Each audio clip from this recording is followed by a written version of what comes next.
Hi friends, ఈరోజు మరొక video ఏంటంటే సేఫ్టీ పరంగా తర్వాత బడ్జెట్ పరంగా చూసుకునే అవసరం అనమాట.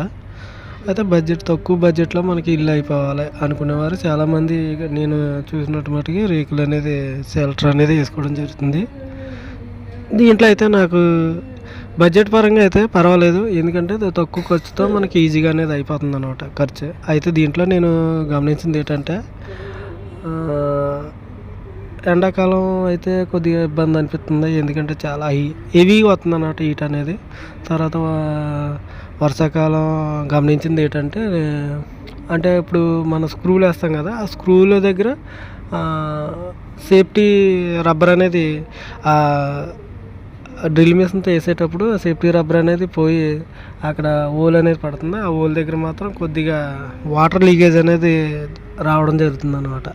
అదొకటి గమనించుకుంటే చాలు. తర్వాత పీవీసీ దానికి మనం సొల్యూషన్ ఏంటంటే ఎంసీల్ కానీ లేదంటే పీవీసీ గమ్ కానీ వేరే ఇంకా ఉన్నాయి సిలికాన్ కానీ పెట్టేసి ఆ హోల్స్కి బయటికి లీకేజ్ లేకుండా సిలికాన్ అనేది పెట్టుకోవడం ఉంటే సేఫ్టీ అయితే బాగుంది. అలా అయితే లీకేజ్ అనేది కొద్దిగా కంట్రోల్ చేయొచ్చు. ఉన్నదైతే మనకి ఇంకా చూడవసరం లేదు. ఎండ అనేది మనం మామూలుగా ఇంకా బయట ఉన్న లోపల ఉన్న ఒకలా అనిపిస్తుంది అనమాట.